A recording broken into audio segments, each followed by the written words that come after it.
Hello friends, इस video में आज हम देखेंगे पूरा मॉडर्न हिस्ट्री 1857 के रिवोल्ट के बाद का एक शॉर्ट समरी। ये 5 to 10 मिनट्स का वीडियो रहेगा, 5 to 7 मिनट्स का कंप्लीट। हम इसमें डेट रिवाइज कर लेंगे। सबसे पहला रिवोल्ट ऑफ 1857, इससे रिलेटेड 3-4 डेट्स हैं, जैसे कि 28 मार्च है। 28 मार्च को क्या हुआ था, मंगल पांडे जी ने वो रिवोल्ट किया था। 8 अप्रैल को उनको फांसी दी गई थी और 10 मई 1857 से ये मेरठ से स्टार्ट हो गया था। ठीक है। फिर क्वींस डिक्लेरेशन कब आया था, 1 नवंबर 1858 को क्वींस डिक्लेरेशन इलाहाबाद में पढ़ा गया। इसके बाद कुछ सोशल रिलीजियस रिफॉर्म मूवमेंट्स हुए, जिससे कि क्या हुआ, एक सेल्फ रिस्पेक्ट डेवलप हुई और इंडियन मासेस के बीच में जो रेशियल सुप्रीमेसी या वाइट्समैन बर्डन थ्योरी थी उसको डिस्कार्ड किया गया।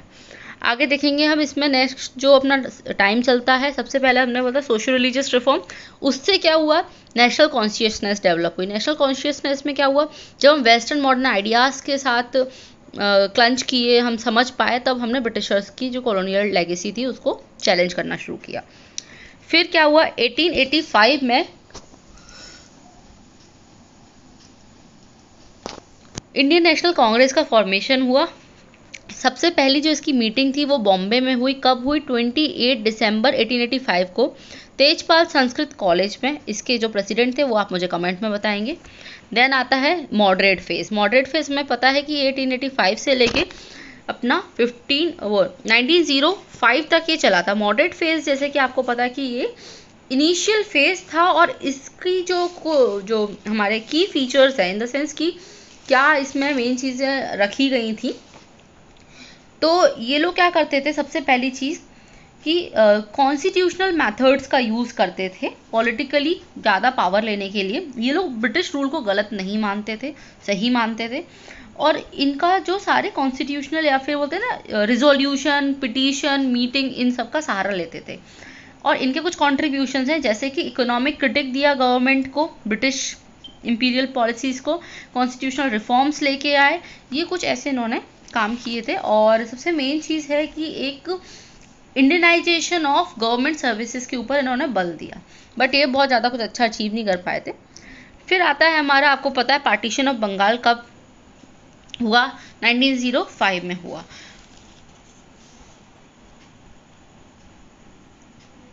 पार्टीशन ऑफ बंगाल के बारे में कुछ डेट्स हैं, जैसे कि 20 जून, 7 अगस्त और 16 अक्टूबर।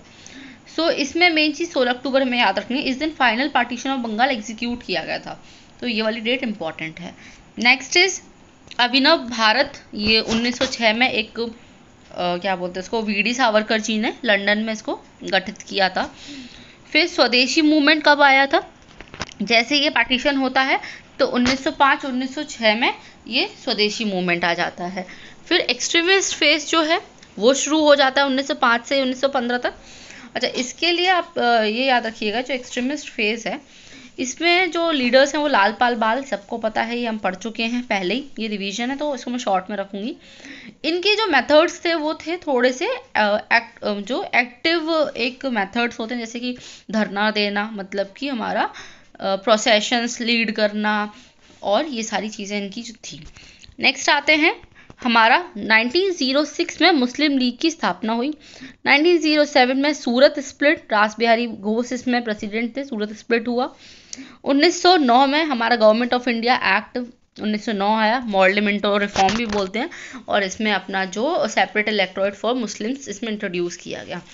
फिर 1911 में क्या हुआ, दिल्ली दरबार को लगाया गया 1900 दरबार में, और इसमें जो पार्टीशन ऑफ बंगाल था उसको रिस्टोर किया गया, नलीफाई किया गया, बट उसका कोई फायदा नहीं रहा। इसके बाद क्या था, 1913 में गदर पार्टी, ये लाला हरदयाल द्वारा। 1914 में ये कामागाटा मारू इंसिडेंस हुआ था हमारा। देन आता है 1915 में क्या था, गांधी केम टू इंडिया। सो ये अपन को डेट भी पता होनी चाहिए, 9 और 10 जो हमारा टाइम पीरियड रहता है जनवरी का, उसमें गांधी केम टू इंडिया, तो हम प्रवासी एनआरआई डे मनाते हैं। वर्ल्ड जो वॉर फर्स्ट है वो कब चालू हुआ था, 1914 से लेकर 1918। अभी ये क्यों टाइम पीरियड इंपॉर्टेंट है, क्योंकि पैरेलली इंडिया में होम रूल लीग चल रहा था 1915 से 1918, तो हम इसलिए इसको याद रख सकते हैं। Next Lucknow session. Lucknow session of Congress जो हुआ था वो 1916 में होता है। इसमें 2 चीज़ें हुई थी। सबसे पहली चीज़ है कि जो हमारा कांग्रेस है उसका एक रीयूनियन हुआ, जिसमें आपको पता है कि जो एक्सट्रीमिस्ट फेज थे और जो मॉडरेट फेज था वो सब मिलकर आए। क्यों? सबसे पहली चीज़, कोई कंट्रोवर्सी नहीं बची थी मेथड्स को लेके, क्योंकि सबको समझ आ गया था कि भाई करना है। फिर ये सेल्फ रियलाइजेशन हो गया कि ये ब्रिटिशर्स ने हमारी तोड़ मोड़ कराई थी जानबूझ के। फिर उन्होंने बताया कि जो पॉलिटिकल इनएक्टिविटी हो गई थी कांग्रेस की। इसके अलावा क्या हुआ कि जो एनी बेसेंट और तिलक थे उन्होंने ट्राई किया कि एक रीयूनियन हो जाए, ठीक है। फिर इसी साल लखनऊ के सेशन में लखनऊ पैक्ट भी साइन हुआ। उसमें क्या हुआ था कि जो इंडियन नेशनल कांग्रेस थी मुस्लिम लीग के साथ ये मिलके काम करना चाह रही थी, एक कॉमन कॉन्स्टिट्यूशनल डिमांड रखना चाह रही थी, जिसके लिए उन्होंने मुस्लिम लीग का जो सेपरेट इलेक्टोरेट है जिसका विद्रोह कर रहे थे उसको एक्सेप्ट कर लिया कि चलो कोई दिक्कत नहीं है, ऐसा वाला सिस्टम जो है।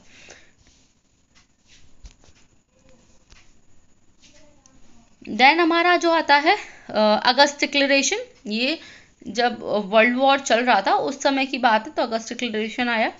और अगस्त डिक्लेरेशन के बाद, जैसे कि आपको पता है, इसे मॉन्टेग्यू स्टेटमेंट भी बोलते हैं, ये आपको आइडिया होगा। सो यही कि हम धीरे धीरे चीज़ें करेंगे, ऐसा उन्होंने बोला था। बाकी आता 1919 में क्या हुआ हमारा, जो क्या होता है मॉन्टेग्यू चेम्सफोर्ड रिफॉर्म है, मॉन्टेग्यू चेम्सफोर्ड रिफॉर्म। और इसमें जो मेन चीज़ है, डायरार्की एट प्रोविंशियल लेवल को इंट्रोड्यूस किया गया था। कम्युनल जो इलेक्टोरेट था उसको एक्सटेंड किया गया था, वोटिंग राइट विमेन को भी दिया गया था इवन इसमें, और direct election, state public service commission, ये कुछ चीज़ें, और by cameral legislature at the centre, कुछ इसके फीचर्स थे। नेक्स्ट अपना जो आता है, अगर हम देखें अगस्त डिक्लेरेशन के बाद गवर्नमेंट ऑफ इंडिया एक्ट 1900 ये हो गया था, सॉरी। नेक्स्ट है रॉलेट एक्ट। अब रॉलेट एक्ट के बारे में हमें पता है कि ये मार्च 1919 में आया। और एक दो बातें हमें ऐसी बहुत अच्छे से, अच्छा उससे पहले कुछ एक बात लिखी थी, उसको हम रिवाइज कर लेंगे। इसको जो बोलते थे, इसको anarchical and revolutionary crimes act बोला गया था, ठीक है। तो एक मिलिटेंट नेशनलिस्ट एक्टिविस्ट को सप्रेस करने के लिए था। इसमें हैबियस कॉर्पस सस्पेंड कर दी गई थी, किसी को ना वकील ना दलील ना अपील वाला सिस्टम जो होता है वो लाया गया था। इससे पहले 2-3 इंसिडेंट्स है जो इम्पोर्टेंट है, हमने छोड़ दिए, सॉरी। वो ये है चंपारण सत्याग्रह। चंपारण जो सत्याग्रह था उसके जो है 1900 हमारा 16-17 का 17 का बेसिकली। इसमें क्या हुआ था, जो राजकुमार शुक्ला जी है जो चंपारण जिले के बिहार के, वो क्या करते, गांधी जी को बुला के लाते हैं। तिनकटिया सिस्टम याद रखना, उसके विरोध में किया गया था। ये गांधी जी का पहला सिविल डिसोबीडियंट मूवमेंट था। इसमें राजेंद्र प्रसाद और हमारी जो महादेव देसाई और नरहरि पारेख, JB कृपलानी, ये सब गांधी जी के संग जुड़ते हैं, है ना। तो ये याद रखना है, ये काफ़ी इंपॉर्टेंट था। पैसिव रेजिस्टेंस था, सिविल डिसोबीडियंट था, और इसमें कहीं ना कहीं गांधी जी को कमिटी का पार्ट बनाया गया था, इनको वो मिली थी, एक एज मिल गई थी, तो ये सक्सेस मान सकते हैं। नेक्स्ट है इसमें अहमदाबाद मील सत्याग्रह। कब हुआ ये, 1818 में, और इसी साल खेड़ा सत्याग्रह। तो ये आप दोनों याद रख लेंगे। अहमदाबाद इसमें स्ट्राइक हुई थी, जो हंगर स्ट्राइक करी गई थी, और इसमें जो फील्ड वर्कर्स है, मतलब कि जो वर्कर और जो ओनर था उनके बीच में समझौता किया गया था। सो याद रख लेना। इसमें इन्होंने सबसे पहले फास्ट अनटू डेथ माने कि आमरण अनशन को अपनाया था, याद रखना। खेड़ा सत्याग्रह की अगर हम बात करें तो इसमें जो एक चीज़ याद रखने वाली बात थी वो ये थी, सरदार वल्लभ भाई पटेल को जो सरदार का टाइटल यहीं पे मिलता है, ठीक है। नेक्स्ट आते हैं हम, रॉलेट एक्ट पढ़ लिया था 1919, है ना। फिर जलियांवाला बाग मैसेकर जो हो जाता है, जनरल ओ डायर, पता ही है सभी को, तो ये भी 1919। इसकी डेट भी इंपॉर्टेंट है, 13 अप्रैल, इसको रख लेंगे, 13 अप्रैल 1919। नेक्स्ट चीज़ आती है Hunter commission for investigation of Jallianwala Bagh massacre, तो ये बन जाता है। अच्छा इसकी ठीक है। Next is first world war का जैसे एंड होता है, harsh treatment of the Turkey, जिससे कि क्या होता है, इसमें खलीफा का जो इंस्टीट्यूशन था उसको ये लोग मतलब बंद कर देते हैं। अब क्या होता है आगे, आगे होगा इकोनॉमिक सिचुएशन इंडिया में ख़राब होगी, इन्फ्लेशन आ जाएगा, इंक्रीज इन टैक्सेशन आएगा, ये सब चीज़ें। तो यहाँ पे खिलाफत मूवमेंट और नॉन कॉपरेशन मूवमेंट साथ में 1920 में स्टार्ट होते हैं। खिलाफत मूवमेंट को कौन लीड करता है, हमारे दो जो अली ब्रदर्स थे, जिनको हम बोलते हैं शौकत अली और मोहम्मद अली, मौलाना आज़ाद, हसन मुहानी, ये सब इसमें थे। और नॉन कॉपरेशन मूवमेंट को ये अपना जो था वो गांधी जी लीड कर रहे थे। इसमें अब क्या होता है कि 5 फरवरी 1922 को चौरी चौरा इंसिडेंस होता है, इसमें हिंसा भड़कती है, तो ये 12 फरवरी 1922 को इस जो नॉन कॉपरेशन मूवमेंट है इसको सस्पेंड कर दिया जाता है गांधी जी के द्वारा। ठीक है, इसमें एक चीज़ थी, मार्च, जैसे कि फरवरी में इसको सस्पेंड किया, मार्च 1922 को गांधी जी को 6 साल की जेल कर दी जाती है, बट वो बीच में आ जाते हैं क्योंकि उनका वही नेचर अच्छा है पैसा वाला करके, तो 6 साल की जेल अनाउंस करते हैं। ठीक है, आगे बढ़ते हैं। जनरल इलेक्शंस होते हैं, कब हो रहे हैं? 1923 में। ये जो थे हमारे वो प्रोविंशियल इलेक्शन थे। इसके पहले एक कहानी याद रखने की बात है, वो है कि हमारे जो स्वराज पार्टी बनी थी वो कब बनी थी? 1922 में बनी थी, CR दास ने बनाई थी, और उस स्वराज पार्टी ने इस इलेक्शन में, इस जनरल इलेक्शन में पार्टिसिपेट किया था और इन्होंने 42 सीट्स जीती थी स्वराज पार्टी ने। सबसे मेन चीज़ जो थी डेडलॉक इन असेंबली, पब्लिक सेफ्टी बिल के ऊपर डेडलॉक लाया। दूसरा था विट्ठल भाई पटेल जो थे 1925 में वहाँ के चेयरमैन बने थे असेंबली के। ये कुछ इनके अचीवमेंट थे इंपॉर्टेंट, विट्ठल भाई पटेल वाला। ठीक है, आगे चलते हैं। तो ये ऐसा ऐसा चलता रहता है। फिर आता है साइमन कमीशन। साइमन कमीशन के बारे में अगर हम बात करें तो जो हमारा एक्ट था 1919 का, उसको वर्किंग को चेक करने के लिए, रिव्यू करने के लिए इसको भेजा गया था, but it was a all white member, तो इसीलिए इसका विद्रोह हुआ कि ऑल वाइट है, कोई इंडियन नहीं है, तो भाई विद्रोह करा जाए। अब इसका ये है कि 1927 में बना, 1928 में ये आया था। ठीक है, सो ये है। अब नेक्स्ट इज हमारा दिल्ली मुस्लिम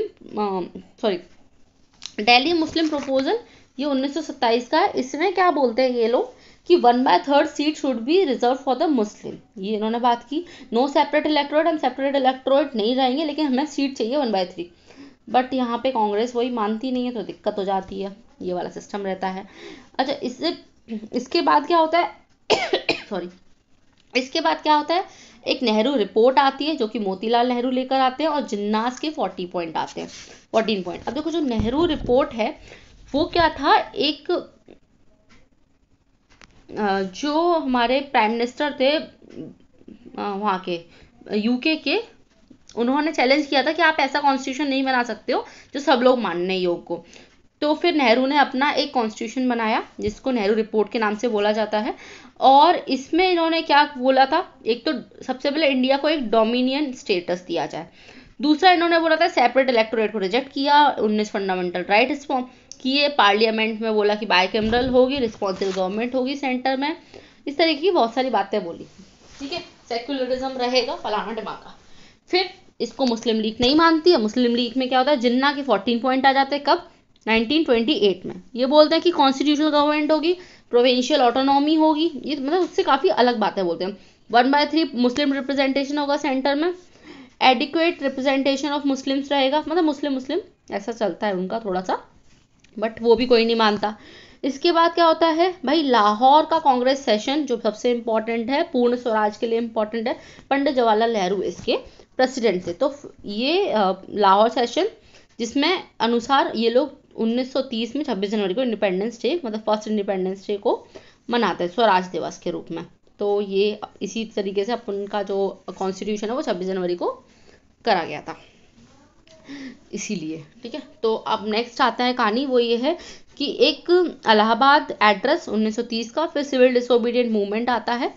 सिविल डिसोबीडियंट मूवमेंट के पहले की कहानी थोड़ी सी समझ लेते हैं। वो है गांधी जी ने अपने 11 डिमांड्स दी थी। 11 डिमांड में से जैसे क्या क्या था कि भाई आप आर्मी पे और जो सिविल सर्विसेज है उस पर 50% तक अपना जो है एक्सपेंडिचर कम करो। फिर उन्होंने बोला कि अल्कोहल को बैन कर दो, जो पॉलिटिकल प्रिजनर्स हैं उनको रिलीज कर दो, आर्म एक्ट में कुछ चेंजेस करो, इस तरीके की जो बातें थी। फिर पोस्टल रिजर्वेशन सिस्टम को भी आप एक्सेप्ट करिए, टेक्सटाइल प्रोटेक्शन करिए, कोस्टल शिपिंग फॉर इंडियंस ये रहे रिजर्व करो, है ना, कोस्टल शिपिंग फॉर इंडियंस। फिर reduce the land revenue by 50%, abolition of salt tax, ये कुछ इंपॉर्टेंट इनकी डिमांड्स थी। बट ऑब्वियसली जो इरविन थे, लॉर्ड इरविन, उन्होंने कुछ उसको समझा ही नहीं। तो वही आ जाता है सिविल डिसोबीडियंट मूवमेंट। तो सिविल डिसोबीडियंट मूवमेंट की शुरुआत किससे होती है? दांडी मार्च से होती है। तो दांडी मार्च कब से कब तक चलता है हमारा? 12 मार्च से लेके 6 अप्रैल 1930। दांडी मार्च के बारे में एक दो बातें सुन लेते हैं। वो है कि 78 मेंबर साबरमती आश्रम से शुरू हुए थे अहमदाबाद से, और दांडी के लिए 240 मील की यात्रा करते हुए चले गए। सॉल्ट लॉ इन्होंने जो बनाया था गवर्नमेंट ने, ब्रिटिश गवर्नमेंट ने, इसको तोड़ा था इन्होंने। ठीक है, by collecting salt on beach, violating the salt law was seen as a symbol. ठीक है, तो ये सिंबल की तरह देखा गया और इसको पूरे भारत में सॉल्ट लॉ, जैसे कि तमिलनाडु में सी आर गोपालाचार्य जी जो थे तमिलनाडु में, उन्होंने सॉल्ट लॉ तोड़ा। ठीक है, मालाबार में क्या हुआ, के कलप्पन। ठीक है, तो ये कुछ थे, गोपाल बंधु चौधरी, इन्होंने उड़ीसा में सॉल्ट लॉ तोड़ा। तो ये अपन याद रखेंगे। यही सिविल डिसोबीडियंट मूवमेंट यहीं से शुरू हो जाता है। फिर आता है फर्स्ट राउंड टेबल कॉन्फ्रेंस, ये कब होती है? अच्छा, इसका इम्पैक्ट क्या रहा, मेन चीज़ अरे हाँ, इसमें सबसे मेन चीज़ इन्होंने बोला कि हम भाई फॉरेन क्लोथ्स को बिल्कुल भी इम्पोर्ट नहीं करेंगे। तो इसमें ब्रिटिशर्स का लॉस होने लगा। बोला कि भाई कोई भी हम लिकर यूज़ नहीं करेंगे, एक्साइज रेवेन्यू टैक्स वगैरह नहीं देंगे। Government election to the legislative, तो वो भी जो लेजिस्लेटिव असेंबली के इलेक्शन थे उसको भी बॉयकॉट किया गया। इसका जो सोशल बेस था उसमें कौन कौन था, विमेन, स्टूडेंट, मुस्लिम, मर्केंटाइल्स, ये सब लोग काफ़ी सारे थे लोग थे। अब क्या होता है कि हमारा ये अब बुला लेते हैं कि भाई आ जाओ यार, गलत काम कर रहे हो तो हमसे संधि कर लो। बेसिकली क्या होता है कि अपना गांधी इरविन पैक्ट आता है, इसको दिल्ली पैक्ट के नाम से भी जाना जाता है और गांधी इरविन पैक्ट के नाम से भी जाना जाता है। इसकी डेट इज़ इम्पॉर्टेंट, हमें डेट याद रखनी पड़ेगी। गांधी इरविन पैक्ट की जो डेट है वो है 5 मार्च 1931। ठीक है, तो इसको अलग अलग डेट भी मिलती है बट हम इसको ज़्यादा कंसिडर करेंगे। तो 14 फरवरी भी आती है एक डेट, तो दोनों में से आई थिंक शायद 5 मार्च ज़्यादा बेटर है। तो 1931 आप याद रख लेंगे। Congress was placed on the equal footing with the government. सबसे मेन चीज़, इरविन किस चीज़ के लिए एग्री हो गए थे कि ये पॉलिटिकल प्रिजनर्स को हम रिलीज़ कर देंगे, फिर उसके बाद फाइन को रेमिशन करेंगे, रिटर्न ऑल टैक्सेस, और इसके अलावा ट्रीटमेंट फॉर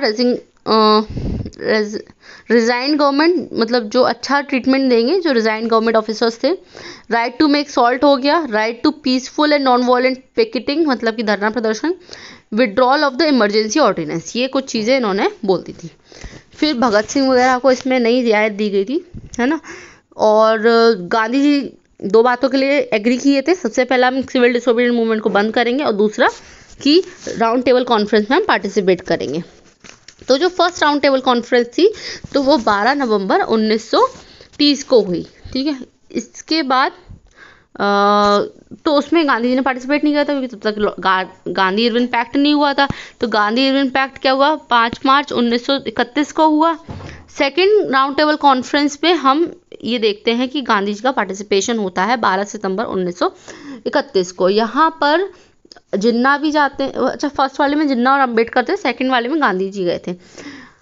और जो फर्स्ट राउंड टेबल कॉन्फ्रेंस थी लॉर्ड इरविन के उसमें हुई थी। राम से मैकडोनल्ड प्राइम मिनिस्टर थे, लंदन में हुई थी, अपन को पता ही है। 10 डाउन स्ट्रीम पे हुई थी। इसके अलावा सारे प्रिंसली स्टेट, मुस्लिम लीग, हिंदू महासभा, ये सब लोग इसमें, सिख के लिए सरदार उज्जवल सिंह, सरदार संपूर्ण सिंह। ये विमेन में अगर बात करें तो राधाबाई सुब्रयन और डिप्रेस क्लास में B R Ambedkar, justice party. और गवर्नमेंट ऑफ इंडिया से नरेंद्र नाथ लॉ और भूपेंद्र नाथ मित्र और CP रामस्वामी अय्यर, ये लोग इसमें गए थे। इसका कोई खास अचीवमेंट है नहीं बट कुछ मेंबर्स आप देख सकते हैं। फिर second round table conference is important क्योंकि ये सितंबर 1931 से लेके दिसंबर 1931 तक चली थी। इसमें सारे लोग पुराने वाले थे और उसमें इंडियन नेशनल कांग्रेस जुड़ गई थी। लॉर्ड वेलिंगटन जो थे, इसके कुछ आउटकम निकले। आउटकम ये थे कि जो मैकडोनल्ड्स का अनाउंसमेंट इसको बोला था, 2 मुस्लिम प्रोविंसेस, नॉर्थ वेस्ट फ्रंटियल प्रोविंस और सिंध बनाया जाएगा। इंडियन कॉन्स्टिट्यूटिव कमेटी बनाई जाएगी। Setting up of the 3 expert committee, finance, फिर फ्रेंचाइजी और स्टेट, इन सब पे। और कम्युनल अवार्ड से हमें पता ही है क्या होता है ना। तो ये सब यहाँ पे आया। कम्युनल अवार्ड कब आया, 1932 में आया। नेक्स्ट आते हैं third round table conference, not attended by INC and other Indian leaders, not much achieve. तो ये हो जाएगा हमारा थर्ड जो रहेगी वो नवंबर 1932 अगली साल हो जाएगी और ये दिसंबर 1932 तक चलती रहती है। तो इसके अलावा आता है हमारा पूना पैक्ट। अब ये पूना पैक्ट क्या था, कम्युनल अवार्ड जो इन्होंने दे दिया था भाई policy of divide and rule, माने कि जो डिप्रेस्ड क्लास है उनको हम दे देंगे भाई सेपरेट इलेक्टोरेट। तो भाई ये बहुत दिक्कत वाली बात थी। गांधी जी अनशन पे बैठ गए, अनशन पे बैठे तो इन्होंने क्या करा, पूना पैक्ट कर लिया। तो इन्होंने बोला गांधी जी ने कि हम सेपरेट इलेक्टोरेट नहीं करेंगे, हम 18% रिजर्वेशन दे देंगे शेड्यूल, मतलब जो डिप्रेस्ड क्लास है। इसकी डेट याद रख लेना पूना पैक्ट की, वो थी 24 सितंबर 1932। और ये जो थी येरवाड़ जेल महाराष्ट्र में इसको किया गया था, यहाँ पे इन्होंने अनशन किया था यहीं पे। अब आते हैं गवर्नमेंट ऑफ इंडिया एक्ट 1935। इसके बारे में एक दो बातें, वो ये है कि ऑल इंडिया फेडरेशन इसमें बनना था जो कभी बना ही नहीं। दूसरा इन्होंने बोला था कि प्रोविंशियल लेवल पे हाईली ऑटोनॉमी दी जाएगी। तो इस तरह की कुछ बातें थी। बाकी आगे बढ़ते हैं। अब इसमें वर्ल्ड वॉर सेकेंड स्टार्ट हो जाता है 1939 में। अच्छा, ये स्टार्ट होता है तो यहाँ पर कुछ इंडिविजुअल सत्याग्रह वगैरह चालू हो जाता है ना, अक्टूबर में चालू हो जाता है, ऐसा कुछ है। उससे पहले अगस्त ऑफर आता है। अगस्त ऑफर में जो वायसराय लिनलिथगो थे वो ये बोलते हैं कि कांग्रेस हमारा समर्थन करे वॉर टाइम में और हम इनको डोमिनियन स्टेटस दे देंगे। बट ये ऐसा कुछ लोग मानते नहीं है, ठीक है। इंडिविजुअल सत्याग्रह चालू कर देते हैं। पहला इंडिविजुअल सत्याग्रह जो थे विनोबा भावे थे, दूसरे जवाहरलाल नेहरू थे।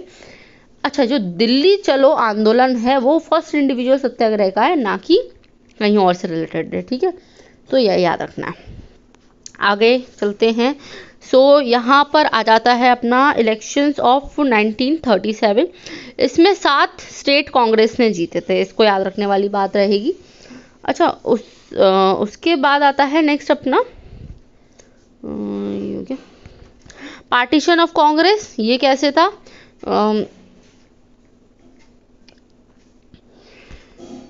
Deliberation day. अच्छा, इसमें क्या होता है कि इलेक्शंस होते हैं तो 37 में ये लोग काफ़ी सारी सीटें जीत जाते हैं, लेकिन फिर क्या होता है कि 12 दिसंबर 1939 को कांग्रेस सब जगह से इस्तीफा दे देती है, ठीक है।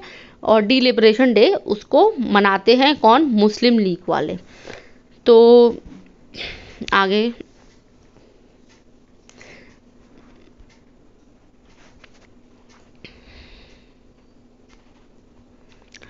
सेकेंड जो वर्ल्ड वॉर होता है उसके बाद क्या होता है कि इंडिया की कंसल्टेशन के बिना, इंडियन लीडर से पूछे बिना इंडियन सोल्जर्स को सेकेंड वर्ल्ड वॉर में भेज दिया जाता है। यही वजह थी कि हम यहाँ पे पूरी सरकार गिरा देते हैं और मुस्लिम लीग इसको डिलिब्रेशन डे के तौर पे मनाती है। तो ये पूरा हो गया मुक्ति दिवस या deliberation day. Next is August offer हो गया था, ये मैंने बता ही दिया। टू नेशन थ्योरी कब आती है, 1940 में ही आती है। पाकिस्तान डे कब मनाया जाता है अपनी हिस्ट्री में, 24 मार्च 1940 को। इंडिविजुअल सत्याग्रह, क्रिस्प मिशन आया था। क्रिस्प मिशन जो था लॉर्ड लिनलिथगो के टाइम पे आया था। इसके जो अध्यक्ष थे वो थे सर स्टीफर्ड क्रिस्प। इसमें याद रखना है कि गांधी जी ने इसको बोला था post dated cheque, Jawaharlal Nehru ने बोला था in the name of bank which is discomposing, ठीक है। ये दो बातें इसके बारे में है, क्रिस्प मिशन के बारे में। फिर हमें याद रखना है कि इसमें डोमिनियन स्टेटस बोला गया था कि हम देंगे, बट ये लोग समझ गए थे कि तुम्हारी हालत ख़राब हो गई है वर्ल्ड वॉर में, इसीलिए तुम ये सब देने को आ गए हो। बट ये लोग ने कहा बकवास कर रहे हो तुम लोग बहुत, ठीक है। आता है quit India movement. Quit India movement में क्या था, वार्धा में मीटिंग हुई थी कांग्रेस मेकिंग कमेटी की, जो कब हुई थी, 14 जुलाई 1942 को। वहाँ पे प्रपोजल पास हो गया था। 8 अगस्त 1942 को ग्वालियर टैंक बॉम्बे में, यहाँ पे अगस्त क्रांति मैदान में ये शुरू होता है। शुरू इन द सेंस सिर्फ अनाउंसमेंट होता है, गांधी जी डू और डाई वाला यहाँ पे भाषण देते हैं। इसको चेयरपर्सन कौन था इसका, मौलाना अब्दुल कलाम आज़ाद बन जाते हैं। फिर क्या होता है, अगस्त रेवोल्यूशन के नाम से सारे नेताओं को 9 तारीख को अरेस्ट हो जाते हैं, इवन गांधी जी। इसको ऑपरेशन 0 आवर बोला गया। ऑपरेशन 0 आवर हिस्ट्री में कहाँ पर हुआ है, क्विट इंडिया मूवमेंट के समय पे हुआ है, जहाँ पे 9 अगस्त को सारे इंपॉर्टेंट लीडर्स को जेल में डाल दिया गया था। जैसे कि गांधी जी को आगा खां पैलेस में रखा गया था, नेहरू को अल्मोड़ा जेल में, फिर जेपी नारायण को हजारीबाग जेल में, है ना, मौलाना आज़ाद को बनकुआर जेल में, राजेंद्र प्रसाद को बनकीपुर जेल में, ये सब अलग अलग जेलों में रखा गया। तो इसमें क्या हुआ था कि सब लोगों ने इंडिपेंडेंटली वर्क किया। उषा मेहता जो थी, उन्होंने जो रेडियो ब्रॉडकास्ट वगैरह, राम मनोहर लोहिया वगैरह, अपने जो डीपी मिश्र वगैरह, ये सब लोगों ने अंडरग्राउंड होके काम किया, याद रखना है। इसी समय पे बहुत सारी पैरेलल गवर्नमेंट चली थी। पैरेलल गवर्नमेंट कहाँ कहाँ चली थी हमारी? बलिया उत्तर प्रदेश में चीतू पांडे के द्वारा अगस्त 1942 में, ये बलिया की सरकार थी। फिर थी जातीय सरकार। जातीय सरकार जो थी वो था हमारा बंगाल में मेदिनीपुर में, ये दिसंबर 1942 से लेकर सितंबर 1944, काफ़ी लंबे समय तक चली थी। पूरा इसमें इन्होंने साइक्लोन में रिलीफ वगैरह का काम भी इन्होंने इसमें किया था। फिर सतारा में महाराष्ट्र में चली थी एक प्रति सरकार, जो कि नाना पाटिल, YB चौहान और फिर अच्युत पटवर्धन, ये लोगों ने मिलकर चलाई थी। जस्टिस मतलब कि इसमें काफ़ी अच्छे से डिलीवर हुआ था। ये भी अगस्त 1942 से लेकर 1945 तक ये चलती रही थी। आगे चलते हैं अपन। फिर आता है अपना ये सारी चीज़ें आती हैं, क्या आती हैं? क्विट इंडिया मूवमेंट में हमने देख लिया। CR Gopalachari formula 1944। फिर आता है देसाई लियाकत पैक्ट 1944। ये सब कुछ प्रपोजल चलते रहते हैं, कोई सेटलमेंट किसी पे नहीं होता, ठीक है। वेवल प्लान आता है, सबसे मेन याद रख लेंगे अपन, 14 जून 1945 को। इसमें क्या था? All members of the executive council will be Indian, इन्होंने बोला, बट सिर्फ डिफेंस को छोड़ देंगे। डिफेंस हम मतलब यूके वाला बंदा रखेंगे। इंटरिम गवर्नमेंट फॉर्म होगी, हिंदू मुस्लिम बोथ को इक्वल रिजर्वेशन दिया जाएगा। इसके लिए करते हैं शिमला कॉन्फ्रेंस। कब करते हैं? 25 जून 1945 को। 22 political leader and Lord Wavell आते हैं, डिस्कस करते हैं कि इंटरिम गवर्नमेंट को कैसे बनाएंगे। क्यों फेल हो जाता है? क्योंकि मुस्लिम लीग बोल रही थी कि मुस्लिम का रिप्रेजेंटेशन हम ही देंगे, क्योंकि कांग्रेस क्या कर रही थी? मौलाना अबुल कलाम आज़ाद को अपना रिप्रेजेंटेशन मान के बिठा रही थी। इन्होंने कहा नहीं मुस्लिम तो हमारे यहाँ से जाएंगे सारे। तो ऐसे लड़ाई हो गई थी इन लोगों की, ठीक है। अब क्या होता है, इनको जनरल इलेक्शन आ जाते हैं 1945 के, जिसमें सेंट्रल और प्रोविंशियल लेवल पे दोनों पे इलेक्शंस होते हैं। कांग्रेस को इसमें 91.3% वोट्स मिलते हैं। कांग्रेस जो इलेक्शन जीतती है वो बॉम्बे, मद्रास, बिहार, उड़ीसा, CP, उत्तर प्रदेश, यहाँ पे सब जगह जीत जाती है। यहाँ के अलावा नॉर्थ वेस्ट फ्रंटियर प्रोविंस में और पंजाब में ये मतलब कोलिजन की सरकार बनाती है। मुस्लिम लीग सिर्फ 2 जगह सरकार बनाने में पॉसिबल हो पाती है, वो है बंगाल और सिंध में, ठीक है। तो ये हमें याद रखना पड़ेगा। नेक्स्ट इज अपना इलेक्शन हो जाता है। इलेक्शन के बाद आता है, ये हमने देख लिया, कैबिनेट मिशन आता है, ठीक है। कैबिनेट मिशन से पहले 2 बातें और हैं। एक है INA ट्रायल 1945 और रॉयल इंडियन नेवी का जो रेटिंग्स थी 1946, ये 2 याद कर लो, हालांकि इतना डिटेल पढ़ने लायक कुछ है नहीं। अपन आते हैं इस पे क्या बोलते हैं, कैबिनेट मिशन।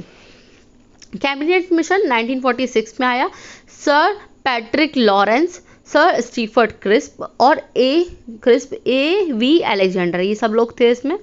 24 मार्च 1946 को ये न्यू दिल्ली में आया और इसको 16 मई 1945 को अनाउंस कर दिया गया कि यूनियन ऑफ इंडिया जो होगा वो बनेगा। सेंट्रल में foreign affair ministry, defence ministry, communication होगी, और जो रेजिडुअल पावर थी वो प्रोविंस को दी जाएगी। इस तरीके की कुछ ग्रुपिंग बनाने का था, लेकिन ये चला नहीं, सीधी बात ये, ठीक है। फिर कैबिनेट मिशन ने ये जरूर बोल दिया था कि भैया अब आप बना लो अपना क्या, कॉन्स्टिट्यूएंट असेंबली। ये यहाँ पे क्लियर हो गया था, तो बन गई थी।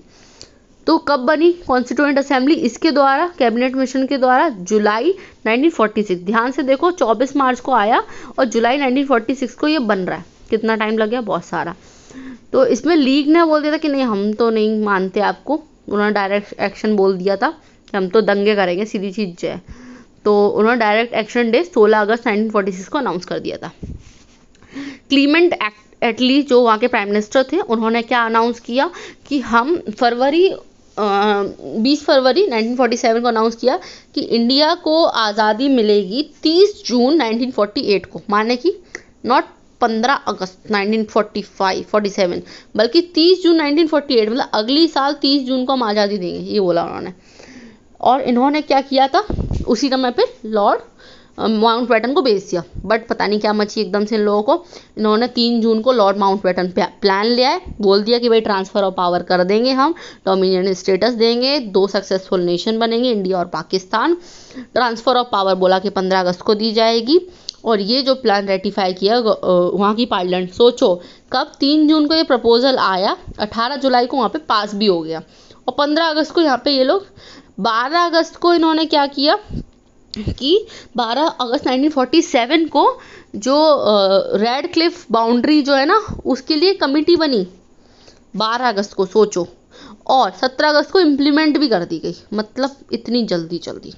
तो ये अपन को याद रखना। और अंत में 15 अगस्त 1947 को हमारा आज़ादी हो गई। बहुत सारी चीज़ें बची हैं, मेजर इवेंट हमने कवर कर लिए हैं। सो ये 30 मिनट का वीडियो हो गया है।